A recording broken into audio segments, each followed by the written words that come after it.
ಹೊನ್ನಾವರ ತಾಲೂಕಿನ ಸಂಕೊಳ್ಳಿಯ ಶ್ರೀ ಗೋಳಿಬೀರಪ್ಪ ದೇವಾಲಯದ ಆವರಣದಲ್ಲಿ ಹಮ್ಮಿಕೊಂಡ ಸಾಂಸ್ಕೃತಿಕ ಸಂಭ್ರಮ ಕಾರ್ಯಕ್ರಮ ವಿಜೃಂಭಣೆಯಿಂದ ಸಂಪನ್ನಗೊಂಡಿತು.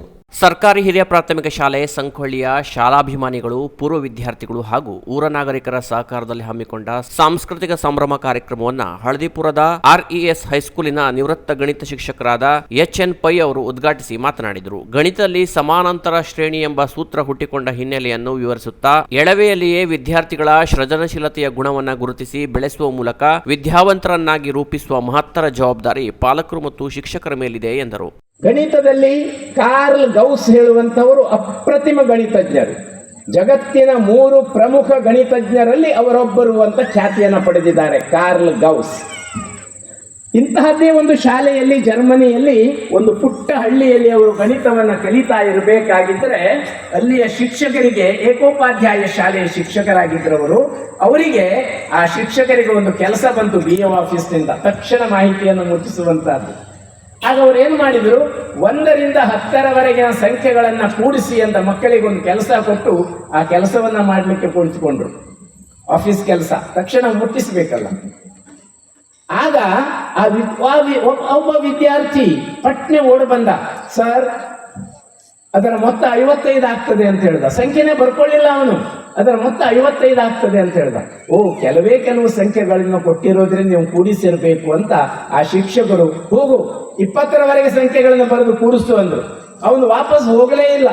ಸರ್ ಅದರ ಮೊತ್ತ 210 ಆಗ್ತದೆ ಅಂದ. ಹಾಗೆ ಅವನಿಗೆ ಆಶ್ಚರ್ಯ ಆಯ್ತು. ಅರೆ, ಇದನ್ನು ಹೇಗೆ ಕಂಡು ಹಿಡಿದ? ಅವನಿಗೆ ಕರೆದ್ರು, ಏನಪ್ಪ ಯಾಕೆ ಮಾಡಿದೆ ಇದನ್ನ? ಸರ್ ಇದಕ್ಕೊಂದು ಈ ರೀತಿ ಸೂತ್ರ ಇದೆ ಹೇಳ್ದ. ಈ ರೀತಿ ಮಾಡಿದರೆ 1 ರಿಂದ ಆರಂಭಿಸಿದ ಯಾವುದೇ ಸಂಖ್ಯೆಗಳಿದ್ದರೂ ಸಹ ಆರಾಮಾಗಿ ಕೂಡಿಸಬಹುದು ಅಂತ ಹೇಳಿದ. ಆ ಶಿಕ್ಷಕರು ಬೆರಗಾದರು, ಅವರಿಗೆ ಗೊತ್ತಿರಲಿಲ್ಲ ಇದು. ಅವರೇನು ಮಾಡಿದ್ರು ಗೊತ್ತಾ? ಅದೇ ದಿನ ಸಾಯಂಕಾಲ ಪಾಲಕರನ್ನು ಕರೆಸಿದ್ರು ಮತ್ತು ಹೇಳಿದ್ರು, ಅವನನ್ನ ನಮ್ಮ ಶಾಲೆಯಲ್ಲಿ ಇಡಬೇಡಿ, ಅವನನ್ನ ಜರ್ಮನಿಯ ಇಂತಹ ಒಂದು ಶಾಲೆಗೆ ಕಳಿಸಿ, ಅಪ್ರತಿಮವಾದಂತಹ ಒಂದು ಸೃಜನಶೀಲ ಗುಣ ಈ ವಿದ್ಯಾರ್ಥಿಯಲ್ಲಿದೆ, ಅವನನ್ನು ಇಂತಹ ಶಾಲೆಗೆ ಕಳಿಸಿ ಅಂತ ಪ್ರೋತ್ಸಾಹಿಸಿ ಅವರೂ ಸಹ ಸಹಾಯ ಮಾಡಿ ಆ ವಿದ್ಯಾರ್ಥಿಯನ್ನ ಜರ್ಮನಿಯ ಆ ಶಾಲೆಗೆ ಕಳಿಸಿದರು. ಅಲ್ಲಿ ಒಬ್ಬನು ಅಪ್ರತಿಮ ಗಣಿತಜ್ಞರಾಗಿ ಅವರು ಬೆಳೆದರು.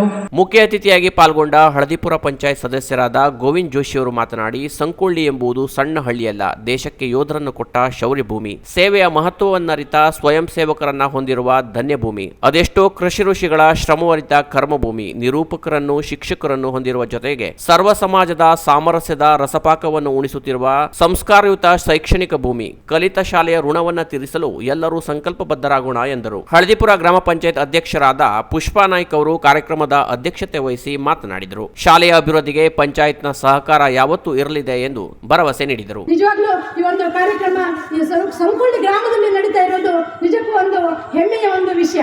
ಯಾಕೆಂದ್ರೆ ಸಂಕೊಳ್ಳಿಯಲ್ಲಿ ಯಾವುದೇ ಒಂದು ಕಾರ್ಯಕ್ರಮ ಮಾಡಲಿ, ನಾನು ಸಾಕಷ್ಟು ಒಂದು ಕಾರ್ಯಕ್ರಮದಲ್ಲಿ ಇಲ್ಲಿ ಭಾಗಿಯಾಗಿದ್ದೇನೆ ಇಷ್ಟರ ಮಟ್ಟಿಗೆ.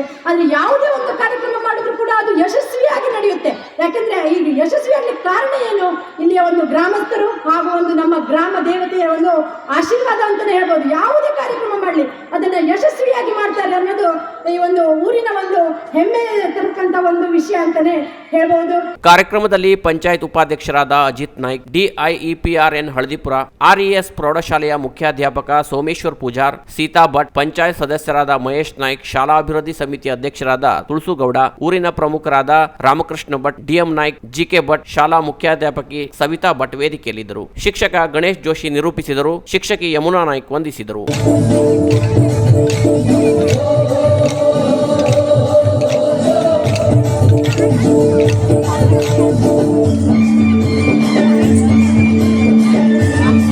Canara plus news Honnavar.